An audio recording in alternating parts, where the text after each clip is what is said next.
સ્થાનિક સ્વરાજ્યની ચૂંટણીના પરિણામો થોડા દિવસ પહેલા જાહેર થયા અને આમ આદમી પાર્ટીએ કેટલીક તાલુકા પંચાયત અને એક જિલ્લા પંચાયત કબજે કરી છે।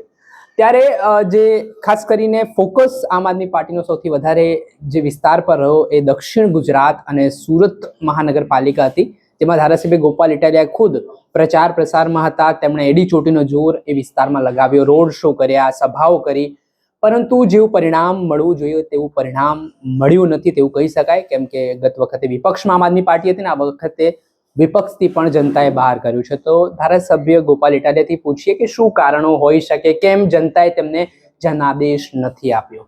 ગોપાલભાઈ, મોટો સવાલ, સ્થાનિક સ્વરાજ્યની ચૂંટણીમાં આમ આદમી પાર્ટીનું જબરજસ્ત પરફોર્મન્સ રહ્યું, ગ્રામ્ય ક્ષેત્રોમાં આમ આદમી પાર્ટીનો ડંકો વાગ્યો હોય તેવું કહી શકાય, પણ શહેરી વિસ્તારમાં આમ આદમી પાર્ટીની કોઈ એવી અસર જોવા ના મળી અને સુરત જે આમ આદમી પાર્ટીનો ગઢ મનાતો હતો વિપક્ષ માટે, આજે પરિસ્થિતિ એવી નિર્માણ પામી કે 27 થી 4 બેઠક પર આમ આદમી પાર્ટી આવી। તમે પોતે જવાબદારી ત્યાં નિભાવી રહ્યા હતા, તો શું કારણો એવા બન્યા કે આવી નિરાશાજનક હાર થઈ? એમાં મૂળ વાત એટલી જ છે કે આમ આદમી પાર્ટીએ ગુજરાતના ઇતિહાસમાં ન મળ્યું હોય એવું જન સમર્થન આ વખતની ચૂંટણી મળ્યું। 1960 થી લઈ અને 2026 દરમિયાન ક્યારેય પણ તાલુકા જિલ્લા નગરપાલિકાની ચૂંટણીમાં ત્રીજી પાર્ટી, ભાજપ કોંગ્રેસ સિવાયની કોઈ પાર્ટીએ 5000 ઉમેદવાર ઉભા રાખ્યા નથી। અમે પહેલા એવા માણસો છે જેને આટલા બધા ઉમેદવાર ઉભા રાખ્યા। તમિલનાડુમાં હમણાં વિધાનસભાની ચૂંટણી ગઈ, હું તમને સુરતનો જવાબ આપું છું એટલે કન્ફ્યુઝન ન થાય। તમિલનાડુની વિધાનસભાની ચૂંટણીમાં 237 સીટો ઉપર ચૂંટણી હતી, એમાંથી બીજેપીના ખાલી 27 ઉમેદવાર જ હતા। ભાજપ જેવી વિશ્વ કક્ષાની પોતાની જાતને માનતી વિશ્વની સૌથી મોટી પાર્ટી કહેવાતી હોય, જેને કેન્દ્રમાં સરકાર હોય, એવી પાર્ટીને તમિલનાડુમાં 200 ઉમેદવાર ન મળ્યા। એ જ સમયે ગુજરાત કે જ્યાંથી ગૃહમંત્રી કેન્દ્રના પ્રધાનમંત્રી અને 1 ડઝન જેટલા બીજા મોટા નેતાઓ ગુજરાતમાંથી કેન્દ્રમાં છે, ઈ રાજ્યમાં અમે 5000 ઉમેદવાર ઉભા રાખ્યા। એટલે એક તો આ સિદ્ધિ કહેવાય। રાજનીતિની ભાષામાં બધું જ ચૂંટણી જીતો તો જ સફળ થયો એવું નથી, અહીં દરેક પગથિયું સફળતાનું પગથિયું છે। પહેલા પગથિયે ઉભો તો એ સફળતા છે, 50માં પગથિયે સફળતા છે, અને દરેક પગથિયા ઉપર એક પગથિયું છે। એટલે એક તો આ સફળતા છે। બીજું કે ગઈ 2021ની સ્થાનિક સ્વરાજ્યની ચૂંટણીમાં આમ આદમી પાર્ટીને આખા ગુજરાતમાં કુલ 72 સીટો મળી હતી, બધું થઈને। આ વખતે 500+ સીટો છે, તો 72 વધારે 500 વધારે? તમારું શું માનવું છે? 72 વધુ ગણાય કે 500 વધુ ગણાય? 500। એનો અર્થ એ થયો કે સફળતા કહેવાય કે નિષ્ફળતા કહેવાય? 72 માં 500 થાય, નિષ્ફળતા કહેવાય કે સફળતા? હવે સુરતમાં અલગ કારણો છે। સુરતમાં સૌથી મોટી 2-3 બાબતો, જે મારું પોતાનું મંતવ્ય, એક તો SIR ના કારણે અનેક મતદારોના મત કપાઈ ગયા। કેમ કે SIR થવાના કારણે શું થયું, પેલા કોઈ માણસ આ વોર્ડમાં રહેતો હતો, પછી એને નવું મકાન લીધું, નવી જગ્યાએ રહેવા જતો રહ્યો, પણ વોટ ત્યાં ફેરવો ન હોય, એ SIR ના કારણે વોટમાં ખૂબ બધો ફેરફાર થયો। એટલે જો વાસ્તવિક રિઝલ્ટ જોઈએ તો 2021માં ભાજપને વોર્ડ જેટલા મત મળ્યા હતા, એમાં બહુ મોટો ફાયદો નથી થયો એને। 500, 1000, 2000, 5000 મતનો જ ફરક પડ્યો છે ભાજપને જે મત મળ્યા હતા એમાં। આમ આદમી પાર્ટીને જે મળ્યા હતા એટલા મત ન મળ્યા, એ વાત સત્ય છે। ધારો કે ભાજપને વોર્ડ નંબર X માં ગઈ ચૂંટણીમાં 20000 મત મળ્યા હતા, તો આ વખતે 22 મળ્યા છે। પણ ગઈ ચૂંટણીમાં આમ આદમી પાર્ટીને માનો કે 35 મળ્યા હતા, તો આ વખતે 35 ન મળ્યા।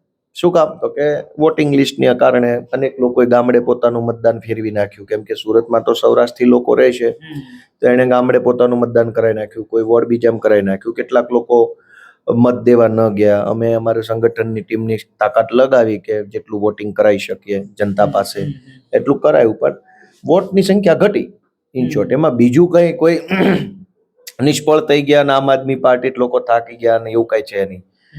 ભાજપને જનતાએ જીતાડી હોય, જનતા અમને જીતાવવા માંગતી હતી હજુ બી, પણ મતદાનની અંદર મતદાર યાદીમાં બરાબર એસઆઈઆર થવાના કારણે બને એટલા મત ન મળ્યા. એટલે તમે જુઓ કે ભાજપ જીત્યું એનું સેલિબ્રેશન જનતાએ નથી કર્યું. જનતા તો દુખી છે, નારાજ થઈ, કે થોડુંક હતાશ થયા એમ કે ભાઈ આ ખોટું થઈ ગયું એમ. અચ્છા ગોપાલભાઈ, કેટલીક સીટો એવી છે કે તાલુકા પંચાયતમાં આમ આદમી પાર્ટી સરકાર તાલુકા પંચાયતમાં એટલે સત્તામાં આવી શકે છે. છોટાઉદેપુરની વાત હોય કે જુનાગઢ જિલ્લાની ગીર સોમનાથની વાત હોય, તાલાળા બેઠક પર પેજ ફસાયો છે. આમ કહેવાય રહ્યું છે કે આમ આદમી પાર્ટી અને કોંગ્રેસ વચ્ચે ગઠબંધન થાય તેવી શક્યતા છે. તો લાગે છે ભારતીય જનતા પાર્ટીને ગુજરાતમાં હરાવવા આમ આદમી પાર્ટી અને કોંગ્રેસનું ગઠબંધન આવશ્યક છે. હજી શું માનો છો નેતાઓ? કેમ કે તમારી લડાઈ ભાજપ સામે છે, પણ બંનેની દિશાઓ છે તે જુદી જુદી જોવા મળી રહી છે. 2022ની વિધાનસભાની ચૂંટણીમાં ભાજપને કુલ કેટલા મત મળ્યા હતા આખા રાજ્યમાં? ખ્યાલ છે? 1 કરોડ ને અંદાજિત 60 લાખ કરતા વધુ, 1,60,00,000 મત અંદાજિત ભાજપને મળ્યા. આમ આદમી પાર્ટી અને કોંગ્રેસ બંનેનો સરવાળો કરો તો 1,27,00,000 મત થાય છે. હવે તમે મને એમ કહો કે કેવી રીતે 1,27,00,000 મત બંનેના સંયુક્ત છે? ભાજપના એકલાના 1,60,00,000 મતદારો છે. બે ભેગું કર્યા પછી સરકાર બની જવાનું ગણિત ક્યાં છે? તો એવું નથી કે આપણે ખાલી આપણા મનમાં જે આવે એવું વિચારી લઈએ એટલે એનું પરિણામ વાસ્તવિક એમ જ આવતું હોય. આંકડા બોલે છે કે ભાજપ અને કોંગ્રેસ અને આમ આદમી પાર્ટીના ગઠબંધનથી ભાજપ હારી જાય એવું કઈ છે, આંકડામાં નથી. બીજી વાત કે આ સ્થાનિક સ્વરાજ્યની ચૂંટણીમાં અમે તો 5,000 સીટો ઉપર ઉભા હતા. અનેક જિલ્લાઓમાં, અનેક તાલુકામાં અમે નતા ઉભા, કેમ કે અમારી પાર્ટી નવી છે, તો અમારી પાસે કઈ બધા ઉમેદવાર હતા નહીં. અમે જ્યાં ઉભા ન હતા ત્યાં માત્ર કોંગ્રેસ અને માત્ર ભાજપ હતી. તો કેમ કોંગ્રેસ હારી ગઈ? અમે ઉભા છીએ તો મતના વિભાજનનો આરોપ લગાવવામાં આવે છે કે આ બે પાર્ટીમાં વિભાજન થાય ને ભાજપ જીતે છે. પણ અમે તો 5માં ઉભા હતા. ચૂંટણી 10,500 સીટો પર હતી. બાકીની 5,000 પ્લસ સીટો જે છે ત્યાં માત્ર કોંગ્રેસ, માત્ર ભાજપ ઉભી હતી, છતાંય કોંગ્રેસ ન જીતી. તો હવે શું કહેશો? મતનું વિભાજન તો થયું નથી. ત્યાં બે જ પાર્ટી હતી અને એમાંય પાછી નાની ચૂંટણી હતી, તાલુકા જિલ્લાની, મોટી તો હતી નહીં. તોય જો કોંગ્રેસ ન જીતે, વિધાનસભાના મતદાનનો આંકડો ભાજપથી આગળ ન જાય, તો હવે ગઠબંધનની જે વાતો છે એ કેના આધાર ઉપર થઈ રહી છે? કોઈક આધાર તો જોશે ને કોઈ વાત કરવાનો. મારું એમ માનવું છે કે જે લોકો ભાજપને મત આપવા નથી માંગતા એ લોકો કોંગ્રેસને તો કોઈ સંજોગોમાં મત નથી આપવા માંગતા. એની માનસિકતા એવી છે કે ભાજપને નથી દેવો તો કોંગ્રેસને નથી દેવો. યા તો ભાજપને દઉં યા તો કોઈ ના દઉં. આમ આદમી પાર્ટી એક એવી પાર્ટી છે ફેજાનભાઈ કે ધીમે ધીમે ઉભરી રહી છે, લોકોનો વિશ્વાસ મેળવી રહી છે. છોકરો જન્મે તરત ગ્રેજ્યુએટ ન થઈ જાય. ગ્રેજ્યુએટ એના ટાઈમે થાય. અમે નવા માણસો છીએ, સંઘર્ષ કરીએ છીએ, સંઘર્ષ ચાલુ છે અમારો. ધીમે ધીમે રસ્તો બનાવ્યો ને. એક રાતમાં સરકાર તો કોઈ રાજ્યમાં કોઈ પાર્ટીની બનવાની નથી. પેલા આટલી સીટો, પછી આટલી સીટો, પછી આટલી સીટો, પછી આટલી સીટો, પછી આટલી. આ બધી પાર્ટીની આ જ કહાની છે. તો અમારી પહેલા આટલી સીટો હતી, એમાં આટલી થઈ છે, ભવિષ્યમાં આટલી થશે, પછી આટલી થશે, બધું થશે.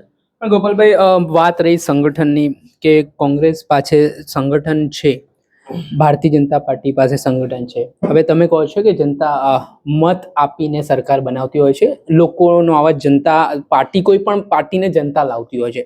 પણ આમ આદમી પાર્ટી પાસે આ સ્થાનિક સ્વરાજ્યની ચૂંટણીમાં એવી સ્થિતિ પણ હતી કે ટેબલ પર બેસવા માટે માણસો નહોતા. મેઇન વસ્તુ એ છે કે વોટરોને કેવી રીતે મતદાન બૂથ સુધી લઈ જવું, અને એ તમામ રાજકીય પાર્ટીની બ્લુપ્રિન્ટ નક્કી હોય છે. વોટર જો મતદાન કેન્દ્ર સુધી જ નહીં જાય તો મત કેવી રીતે આપશે? સૌથી મોટો સવાલ હતો. તો સંગઠનને લઈને આમ આદમી પાર્ટી સરકાર બનાવવાનો દાવો કરે છે, પણ એવું કહેવાય છે કે આ પાર્ટી માત્ર સોશિયલ મીડિયા પર છે, જમીની સ્તર ઉપર કાંઈ નથી. એવા આરોપો પણ થાય. કોણ આરોપ કરે છે એવો? કોંગ્રેસ ઓલવેઝ આરોપ કરતી હોય છે કે માત્ર સોશિયલ મીડિયા પર ચમકવા માટે ભારતીય જનતા પાર્ટીના નેતાઓ આવા આરોપ કરતા હોય છે. તો તમે શું માનો છો આમાં? ખરેખર આ પરિસ્થિતિ છે, સંગઠન નથી કે સંગઠન છે, ઇમ્પ્લિમેન્ટેશન નથી થયું? શું કારણ છે? ધારો કે પાર્ટી સોશિયલ મીડિયા પર હોય તો 500 જણા ચૂંટણી ક્યાં જીત્યા? ફેસબુકમાં? ટ્વિટર ઉપર ચૂંટણી જીત્યા? ક્યાં જીત્યા? કે જમીન ઉપર જીત્યા? તમારું શું માનવું છે? જમીન ઉપર જીત્યા ને. પાર્ટી સોશિયલ મીડિયામાં છે, માણસો જમીન ઉપર કેમ જીતે છે? હાલો કયો. ફેસબુકની તાલુકા પંચાયતનો સભ્ય, ટ્વિટરની તાલુકા પંચાયતનો સભ્ય, ઇન્સ્ટાગ્રામ ઉપર 3 સભ્યો ચૂંટાઈ ગયા, ટેલિગ્રામ ઉપર 8 જિલ્લા પંચાયત, એવું આવ્યું? તો વાત કરીએ તેમાં કંઈક લોજિક હોવું જોઈએ ને ફેજાનભાઈ. તો તમે સંગઠન છે પૂરતું એવું માનો છો આમ આદમી ધારો કે હું નથી માનતો, હાલો બસ, પાર્ટી? તોય જીત્યા ક્યાં? સંગઠનથી જ જીત્યા ને. ઓછા જીત્યા, જાજા જીત્યા, પણ જીત્યા, લડ્યા. 2000 જેટલા લોકો બીજા નંબરે આવ્યા. ભાજપ, કોંગ્રેસ અને આપ 3 પાર્ટી ઉભી, તેમાં બીજા નંબરે 2000 લોકો અમારી પાર્ટીના આવ્યા. એ ક્યાં આવ્યા? ઇન્સ્ટાગ્રામમાં નહીં, ટેલિગ્રામમાં નહીં, યુટ્યુબમાં નહીં, જમીન ઉપર આવ્યા. આપણે કંઈ પણ કહી દેવું ખાલી કહેવા ખાતર કે ભાઈ આ તો રીલની પાર્ટી છે, એવું ન હોય. અવડી મોટી પાર્ટી છે, આટલા બધા માણસો કામ કરે છે, આટલા બધા લોકો ચૂંટણી લડે છે, એમાંથી આટલા બધા જીતે છે, આટલા બધા હોદ્દેદારો છે, આટલા ધારાસભ્યો છે, ઉપર આટલા સાંસદો છે, બધું યુટ્યુબમાં જશે એમ? હા, અવડું મોટું સિસ્ટમ યુટ્યુબમાં છે. વાત કેવી ને મુદ્દો કેવો? ગોપાલભાઈનું કહેવું છે કોંગ્રેસ અને ભાજપના નેતાઓ જે દર વખતે આરોપ કરે છે કે ભાઈ આમ આદમી પાર્ટી પાસે સંગઠન નથી, તો એમણે જવાબ આપી દીધો છે કે ભાઈ અમારી જોડે સંગઠન છે એટલે અમે 500 સીટો છે જીત્યા છે.